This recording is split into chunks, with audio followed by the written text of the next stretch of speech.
Political विरोध हो सकता है, कि विरोध हो सकता है, लेकिन इस प्रकार की कार्रवाई करना ये पहले कभी देखने में नहीं आया। मैं जब से राजनीति में तब मैंने तो कभी देखा नहीं है।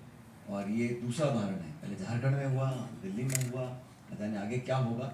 लेकिन हम लोग चुनाव लड़ रहे हैं जनता के भरोसे पर, हम चुनाव लड़ रहे हैं अपने एजेंडा पर। इन 5 साल के लिए देश को एक बेटर ऑल्टरनेटिव क्या दे रहे हैं, हमारा ब्लूप्रिंट क्या है, हम आगे क्या करना चाहते हैं। हमारा बड़ा स्पष्ट एक सोच है समाज के प्रति, देश के प्रति। चीन आक्रमण कर रहा है, हमारी सीमा में घुस रहा है, उस पर हम चुप्पी साध लेते हैं। तमाम देशों से हमारे संबंध खराब होते चले जा रहे हैं। अर्थव्यवस्था ऐसी हो गई है कि जो अमीर गरीब की खाई है वो आसमान छू रही है। देश में 1% ऐसे लोग हैं जो लगभग 1/3 धन और इनकम पर उनका कब्जा है, एसेट्स पर कब्जा है। तो ये अमीर गरीब की खाई पड़ रही है, गांव शहर की खाई पड़ रही है। और जो अमीर हैं वो इतने अमीर हो रहे हैं। देश में जो जनता की संपत्ति, हम तो ट्रस्टीज हैं, सरकार एक ट्रस्टी होती है, लेकिन जो संसाधन है, हवाई अड्डे हैं, रेलवे लाइन है, बिजली घर हैं, खाने हैं, उनको एक ऐसे तरीके से चंद लोगों को दिया जा रहा है जो अपने आप में बहुत बड़ा सवाल है। तो तमाम इश्यूज जनता के सामने हैं, लोग बहुत जागरूक हैं, खासकर नौजवानों को पता है कि देश में कितनी अपार संभावनाएं हैं, लेकिन एक सही दिशा देने वाली सरकार लोगों को चाहिए। इसलिए हम चुनाव लड़ रहे हैं अपने मुद्दों के ऊपर। मुझे पूरा विश्वास है हम लोग कामयाब होंगे।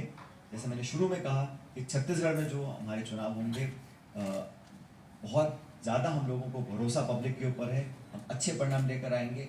और इंडिया अलायंस हमारा जो है, एक तो हमारे दल साथ नहीं है, लेकिन लगभग 2 दर्जन पार्टियां इंडिया अलायंस के अंदर है। इंडिया अलायंस जो एक गठबंधन है, उन पॉलिटिकल पार्टीज के आप 2019 के अगर वोट शेयर को जोड़ लेंगे तो लगभग 2/3, मतलब 100 में से 65 लोगों ने जो वोट डाला वो भाजपा के खिलाफ डाला है। इसीलिए भारतीय जनता पार्टी थोड़ी विचलित है। उनको लगता है कि अगर सब इकट्ठे हो जाएंगे तो हम लोग जीत ही नहीं पाएंगे। आंकड़े बताते हैं, मेरे कहने की बात नहीं है।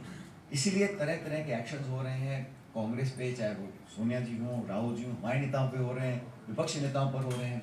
और कल जो हुआ वो सिर्फ इस बात का एक और उदाहरण है कि हर सीमा को लांघने के लिए तैयार है, सत्ता में काबिज रहने के लिए, भय और आतंक का माहौल विपक्ष के नेताओं में क्रिएट करने के लिए, लोगों की छवि धूमिल करने के लिए, चरित्र हनन करने के लिए, आरोप लगाने के लिए।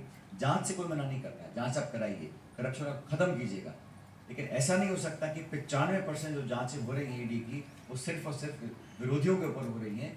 ये कहीं ना कहीं एक उनको कंट्रोल कर पॉलिटिकल लाभ लेने की उनकी साजिश मुझे लगती है। गिरफ्तारी हुआ है, उससे इंडिया गठबंधन को कितना नुकसान होने वाला है?